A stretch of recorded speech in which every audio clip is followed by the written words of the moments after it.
जय हिंद दोस्तों। उम्मीद करता हूँ आप सभी अच्छे होंगे और अपनी अपनी तैयारी में डटे होंगे। रीजनिंग की क्लास नंबर 6 लेकर हम हाजिर हैं और आपको हम कराएंगे टॉप 15 क्वेश्चन, जिसमें हमने विभिन्न टॉपिक को समाहित किया हुआ है। आपके किसी भी एग्जाम में रीजनिंग एज ए सब्जेक्ट आ रही है तो सभी के लिए बहुत ही महत्वपूर्ण है। तो अगर आप नए हैं तो चैनल को सब्सक्राइब कर लीजिए। बढ़ते हैं सीधे क्वेश्चन नंबर 1 पर। प्रश्न नंबर 1 है, निम्नलिखित 4 शब्दों में से 3 एक निश्चित तरीके से समान है और एक भिन्न है। यानी आपको इनमें से एक भिन्न वाला छांटना है। ठीक है, ओड वन आउट जिसको बोलते हैं, वो उससे ये रिलेटेड क्वेश्चन है। बेजोड़ का चयन कीजिए। ऑप्शंस आपके दे रखे हैं, चश्मे, चश्मा, वाईफोकल्स, ऑप्टिकल रीडर। अगर आपने आंसर लगा दिया है तो हमें कमेंट करें। अब हम आपको समझा रहे हैं कि चश्मे, चश्मा और बाईफोकल्स ये तीनों चीज़ें किससे रिलेटेड हैं? हमारे आँखों पे लगाने से। यानी चश्मा हो या चश्मे हो या वाईफोकल्स हैं, ये सारे हम लोग क्या करते हैं? आँखों पे लगाते हैं। और ऑप्टिकल रीडर जो होता है वो कंप्यूटर के स्कैनर से रिलेटेड है, जिसके माध्यम से विभिन्न इमेज वाली सूचनाओं को डिजिटली जो सूचनाएं होती हैं उनमें चेंज करके रखा जाता है। जैसे आपका एक तो OMR हो गया, ऑप्टिकल मार्क रीडर, या इसके अलावा आपका जो बारकोड स्कैनर होते हैं वहाँ भी इस तरह का यूज किया जाता है ऑप्टिकल रीडर का। ठीक है, अब बढ़ते हैं प्रश्न नंबर 2 पर। दूसरा प्रश्न है आपका, BO 88, HU 80, KX 76, NA 72। इसमें बीच की आपका जो निकालना है वो आपको पैटर्न देखना है कौन सा रह गया है। तो BO 88 नोट कर लेंगे, इसको छोड़ देंगे। HU 80, KX 76, NA 72। जब भी ऐसे प्रश्न होते हैं तो सबसे पहले हम नंबर देख लेते हैं, नंबर का सीरियल क्या है, क्या सीरियल में वो घट रहा है, बढ़ रहा है, क्या हो रहा है उसके साथ। अब देखिए यहाँ पे 80 है, इसको तो छोड़ना पड़ेगा 88 वाले को। यहाँ पे 76 है, सीधा सा रिलेशन क्या हो गया यहाँ पे इन दोनों के बीच? -4 का। यानी 80 में से अगर 4 घटाएंगे तो 76 आ जाएगा। ऐसे ही इनका और इनके बीच में क्या रिलेशन हो गया आपका? -4 का। इसका मतलब क्या हुआ? संख्या में -4 तो कम हो ही रहा है। ठीक है, -4 कम हो रहा है, इसका मतलब 88 में से अगर आप 4 घटा देंगे तो इसका मतलब आंसर क्या आ जाएगा? 84 वाला, 84 वाला। अगर आप स्मार्ट थिंकिंग लगाएंगे यहाँ पे तो आपको कुछ और करने की ज़रूरत ही नहीं थी। ER 84 सीधे सीधे आंसर हो जाता, क्योंकि बाकी किसी संख्याओं में 84 है ही नहीं। 84 सिर्फ इसी संख्या में, तो ऐसे इसलिए सारी चीज़ों को करने की ज़रूरत नहीं है, आपको सीधे सीधे लगाना है। फिर भी मैं आपकी नॉलेज के लिए एक बार इसको पूरा सॉल्व कर दे रहा हूँ। वैसे ऑप्शन नंबर 3 सही है, ER 84। अब यहाँ पे B और H का रिलेशन यहाँ पे देख नहीं सकते, तो हम क्या करेंगे? H और K का रिलेशन देखेंगे। जब H और K का रिलेशन आपको देखना हो तो H के बाद कितनी संख्याएं आ रही हैं, यानी H के बाद क्या आता है? I, फिर J, K, यानी कितने लेटर्स आ रहे हैं। ठीक है, तो 1 2 3 यानी +3 हो रहा है। इसका मतलब क्या हुआ? यहाँ पे जो रिलेशन है वो +3 का है। ऐसी K और N का रिलेशन निकालेंगे तो K के बाद आप देख लीजिए कितना आएगा? L M N। ठीक है, 1 2 3 यानी फिर से +3 हो रहे हैं। इसका मतलब आपकी समझ में आई, जो लेटर्स हैं उन लेटर्स के बीच में +3 का हो रहा है और जो नंबर्स हैं उनमें -4 हो रहा है। ठीक है, इसके अलावा अगर आप X से A का निकालेंगे तब भी YZX, यहाँ पे भी +3 होगा। ठीक है, ऐसे ही अगर आप U और X का निकालेंगे तब भी +3 होगा। इसका मतलब सीधा सा सिद्धांत है आपका, नंबर्स में हो रहा था -4, लेटर्स में हो रहा था +3। बढ़ते हैं अगले प्रश्न पर। प्रश्न नंबर 3 है, 19, 27, 54, 118, 243। देखिए इनका क्रम दे रखा है, इसके अगले क्रम में कौन सा नंबर आएगा वो आपको देखना है। तो सबसे पहले एक बार नंबर को नोट कर लेते हैं, 19, 27, 54, 118, 243। अब देखिए इनका हमें डिफरेंस देखना है, कितना डिफरेंस है। 19 और 27 के बीच में कितने का है? 8 का डिफरेंस आ रहा है। और 27 और 27 कितने होते हैं? 54, यानी 27 का डिफरेंस प्लस हो रहा है, यहाँ पे प्लस का साइन भी लगा लेंगे। 54 और 118 में 64 का डिफरेंस होगा। ऐसे ही 118 243 में कितने का होगा? 125 का। अगला नंबर हमें पता नहीं है, उसको छोड़ते हैं। अब देखिए यहाँ पे ये नंबर्स आपको देखे हुए लग रहा है, मैंने आपको पहले ही बताया सभी संख्याओं के घन याद कर लीजिए, वर्ग याद कर लीजिए, जो जो ईजी हैं, लगभग 20 तक के तो याद कर ही लीजिए।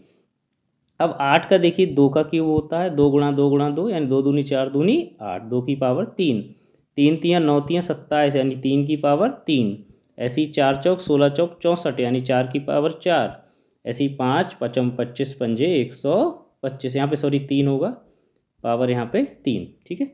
अब देखो 2 की पावर 3 की पावर 4 की पावर 5 की पावर, अगली बार क्या आनी चाहिए 6 की पावर 3।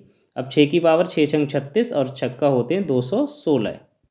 इसका मतलब क्या हुआ, इस वाले नंबर में 216 जोड़ के हमें लिखने हैं, तभी हमारा नया नंबर आएगा। अब इनको जब हम ऐड करेंगे तो आएगा 3 और 6 9, 4 और 1 5, 2 2 4, 459। तो सही आंसर हो गया ऑप्शन नंबर चौथा 459। प्रश्न नंबर 4 है, किसी कूट भाषा में बिल कम बैक को MPRQPL, बैक टू स्कूल को JNSTMP के रूप में लिखा जाता है। उसी कूट भाषा में बैक को किस प्रकार लिखा जाएगा। ऐसे प्रश्नों में सबसे पहले हमें क्या नोट डाउन करना है और अपॉन में लिख लेना है दोनों चीज़ों को, जैसे बिल कम बैक, इसके अपॉन में क्या आ जाएगा आपका बैक टू स्कूल। अब ध्यान रखना है इसी को किससे डिनोट किया गया, बिल कम बैक को किससे MPRQPL, और नीचे इसको किससे किया गया JNSTMP, ठीक है। अब सीधे सीधे देख लेना है दोनों में कॉमन क्या है, बस वही आंसर हो जाना है। अब इसे देखो बैक कॉमन है, इसमें भी बैक कॉमन है, इसमें देखो क्या है इसमें भी MP है सॉरी, इसमें भी MP है, तो इसका मतलब हम क्या कर सकते हैं बैक को किससे डिनोट कर सकते हैं MP से। तो सही आंसर हो गया ऑप्शन नंबर 4 MP। बढ़ते हैं अगले प्रश्न पर। प्रश्न नंबर 5 है, आम केला फल केला, इसको किस तरह डिनोट किया जाएगा, बैंड डायग्राम के माध्यम से आपको बताना है।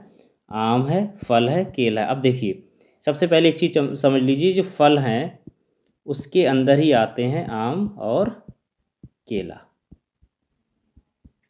यानी फल सभी आम फल होंगे, सभी केला फल होंगे, ठीक है। अब इसमें ऐसा हमें फिगर ढूंढना है, अब जैसे ये वाला फिगर है, इसमें क्या है एक चीज़ बिल्कुल एक दूसरे से रिलेटेड नहीं होगी और दो चीज़ें आपस में इंटरकनेक्ट हैं पूरी तरह से, तो इसका मतलब ये तो हुआ नहीं यहाँ पे। इसमें क्या है सारी चीज़ें एक के अंदर हैं, यानी आम के अंदर भी केला है, लेकिन सब आम और केला अलग अलग होंगे, ये ध्यान रखिए, लेकिन होंगे किसके अंदर, सब फल के अंदर होंगे। जिससे हम जिस सर्किल से हम फल को डिनोट करेंगे उसी के अंदर आपके आम होंगे, उसी के अंदर केला होंगे, इसलिए ऑप्शन नंबर 4 इसका सही हो जाएगा, क्योंकि ये अलग अलग हैं, ये भी नहीं होगा। नेक्स्ट क्वेश्चन है, उड़ीसा उड़िया केरल को किससे डिनोट करोगे। जैसे उड़ीसा में जो भाषा बोली जाती है उड़िया बोली जाती है, ऐसी केरल में कौन सी भाषा बोली जाती है। ऑप्शंस आपके दे रखे हैं, तमिल, हिंदी, अंग्रेजी, मलयालम। तो केरल में जो लैंग्वेज बोली जाती, भाषा जो बोली जाती है वो है मलयालम। तो सही आंसर है ऑप्शन नंबर 4।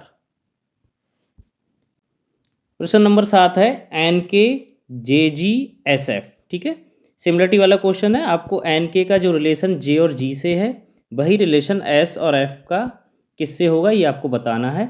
अब देखिए N और J का रिलेशन पहले देख लेते हैं। N चूँकि वर्णमाला क्रम में आगे है, J क्या है पीछे है, कहने का मतलब ये N बाद में आता है और J पहले आ जाता है। तो हम J से पहले N तक का गिन के पता कर लेंगे कितना माइनस हो रहा है। तो KLMN यानी माइनस के कितने हो गए 4, ठीक है। G से K का देखेंगे कितने का हो रहा है HIJK यानी -4, यानी -4 वाला रूल फॉलो हो रहा है। सिंपल सा तरीका है। अब आपको ऐसा देखना है जिसमें -4 करने पर S आ जाए, यानी S आने के लिए क्या करना पड़ेगा आपको, S से पहले 4 पहले कौन सा मतलब अक्षर आएगा ये आपको पता होना चाहिए। अगर आपको क्रम से याद है कि S अगर मान लीजिए आपको याद है 19 नंबर पे है, ठीक है, तो 19 में से 4 जब आप माइनस कर लोगे तो कितना आ जाएगा 15। अब 15 नंबर पे कौन होता है आपका O होता है, ठीक है। ऐसी F कितने नंबर पे है 5 नंबर पे है 6 नंबर पे सॉरी, F 6 नंबर पे है। अब 6 में से आप 4 माइनस कर दोगे तो 2 आ जाएगा, इसका मतलब क्या हो गया B, OB। तो सही आंसर ऑप्शन नंबर 1 हो गया O और B। बढ़ते हैं अगले प्रश्न पर। 8वां प्रश्न है, समूह से भिन्न विकल्प का चयन कीजिए। इंजीनियर, डॉक्टर, बढ़ई, अध्यापक। अब एक बार में तो आप कंफ्यूज हो जाओगे सर ये तो सारे एक जैसे ही लग रहे हैं, लेकिन ध्यान दीजिए इंजीनियर, डॉक्टर और अध्यापक, ये तीनों कैसे हैं, डिग्री है, इनमें कोई ना कोई डिग्री होनी चाहिए, तभी इस प्रोफेशन में ये लोग पहुंचते हैं। जबकि बढ़ई के लिए किसी तरह की डिग्री की आवश्यकता नहीं है, उसमें तो आपको स्किल होनी चाहिए, यानी कौशल होना चाहिए। इसलिए ऑप्शन नंबर 3 इसका सही है, बढ़ई। प्रश्न नंबर 9 है CKZGODKSHSAP। अब इसमें आपको देखना है कि किस तरह से इनका रूल फॉलो हो रहा है। चलिए नोट करते हैं। CKZGODKSH, बाकी को मुझे लग रहा है ज़रूरत नहीं पड़ेगी। शुरू के दो हम लोग देख लेते हैं। सबसे पहले सी और जी का रिलेशन क्या है ये देख लेते हैं। तो सी के बाद क्या आता है, DEF फिर जी, यानी 4 अक्षर आ गए तो +4 हो रहा है। ठीक है।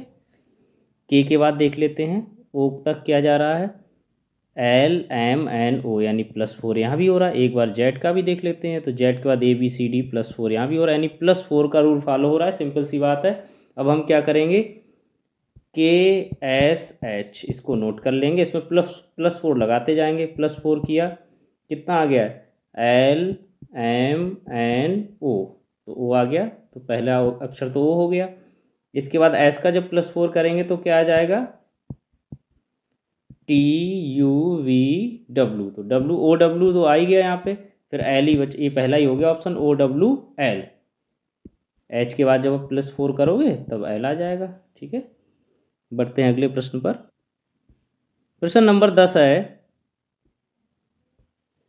1 1 2 3 5 8 13। कभी कभी ये बहुत दिमाग खराब करती हैं कि इतने करीब करीब में नंबर है, किसी में -1 हो रहा है, किसी में +1 हो रहा है, किसी में +2 हो रहा है। तो ऐसे सवालों में देखो अलग ट्रिक लगती है, इन चीज़ों का ध्यान रखिए। एक बार नोट कर लीजिए, 1 1 2 3 5 8 13। ठीक है। संख्या बढ़ती जा रही है, लेकिन बढ़ कैसे रही है, एक तरह से देखिए इसमें क्या हो रहा है। शुरू के दो नंबर अगर आप जोड़ रहे हैं, जैसे 1 और 1 जोड़ा आपने, तो वो तीसरा नंबर आ जा रहा है, यानी 2 आ गया। फिर से दो नंबर जोड़े, यानी हर नंबर के पिछले 2 नंबर जोड़ने पर वही नंबर आ जाता है। अब देखो 1 और 2 3 हो गया। अब 2 और 3 जोड़ोगे तो कौन सा हो जाएगा, 5 हो जाएगा। 3 और 5 को जब आप जोड़ोगे तो कौन सा हो जाएगा, 8 हो जाएगा। और 8 और 5 को जोड़ दोगे तो क्या आ जाएगा आपका, 13। अब हमें क्या करना है, 8 और 13 को जोड़ देना है। 8 और 13 को जब आप प्लस कर दोगे तो क्या हो जाएगा, 21। तो सही आंसर हो गया ऑप्शन नंबर 4, 21। प्रश्न नंबर 11 है किसी कूट भाषा में आस्क द डॉक्टर को NQSPML के रूप में लिखा जाता है और यू कैन आस्क को JLMLTR के रूप में लिखा जाता है। दी गई भाषा में आस्क को कैसे लिखा जाता है।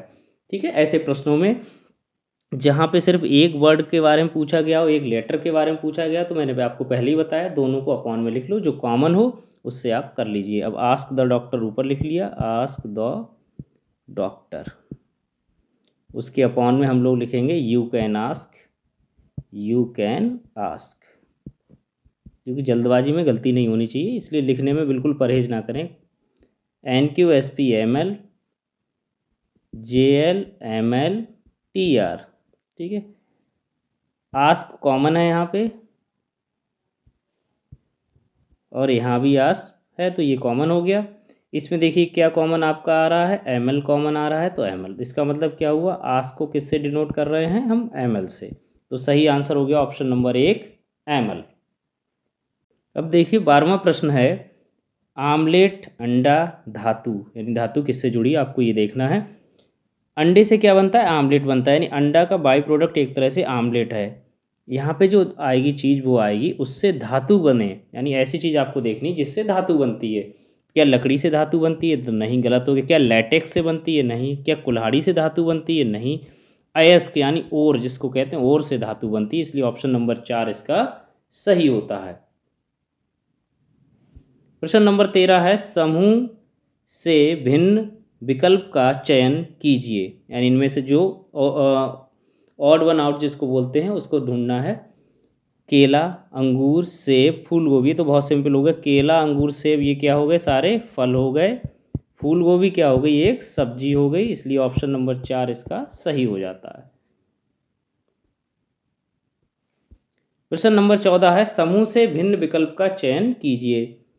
इसमें भी आपको यही देखना है कि कौन सा अलग है। तो देखते हैं, नाविक, चिकित्सक, चित्रकार। पहला ऑप्शन है नाविक, चिकित्सक, चित्रकार। दूसरा है इंजीनियर, नौकर, दुकानदार। ऑप्शन 3 है कारखाना, गैराज, जुआंघर। 4 है मैकेनिक, खगोलविद, योद्धा।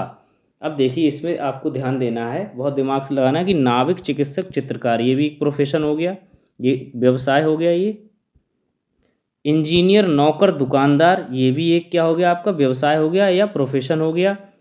इसके अलावा मैकेनिक, खगोलविद और योद्धा ये भी एक तरह से प्रोफेशन है। प्रोफेशन कौन सा नहीं है? ऑप्शन नंबर 3, कारखाना, गैराज, जुआंघर यानी कसीनो बोलते हैं जिसके लिए, गैराज यानी गाड़ी खड़ी करने के लिए, कारखाना यानी फैक्ट्री। ये सारे कैसे हैं? ये जो है फैक्ट्री, मतलब ये चीज़ों को बनाने वाली चीज़ें हैं, या कह सकते हैं ये कोई प्रोफेशन नहीं है। बढ़ते हैं अगले प्रश्न पर। प्रश्न नंबर 15 है, वेन डायग्राम से रिलेटेड है। कमल, लिली, आम, इनका आपको रिलेशन देखना है, क्या रिलेशन है। कमल भी एक फूल है, लिली भी एक फूल है, और आम क्या है, एक फल है। लेकिन यहाँ पे एक चीज़ ध्यान रखनी, सबका अलग अलग पहले ही दे रखा है। यानी अगर हम इसको सिर्फ फूल कहते, फिर साथ में कोई फूल का नाम दे दे या कोई और फूल दे देते, तब तो वो उसी के सर्किल में आ जाता। लेकिन चूंकि यहाँ पे उन्होंने क्या किया है, सारे जो फूल हैं दोनों, उनको स्पेसिफिक नाम दे दिया है। इसकी वजह से क्या हो गया, ये दोनों अलग अलग हो गए। यानी कमल का आपका सर्किल अलग बनेगा, लिली का सर्किल अलग बनेगा, और आम का, क्योंकि आम ना तो लिली हो सकता है, ना लिली कमल हो सकता है, ना कमल आम हो सकता है। ठीक है, इसीलिए ऑप्शन नंबर 3 जब आप देखते हैं, इसमें तीनों सर्किल अलग अलग, यही आंसर सही हो जाता है। आज के लिए बस इतना ही। बहुत बहुत धन्यवाद। किसी भी सुझाव के लिए हमें कमेंट जरूर करें।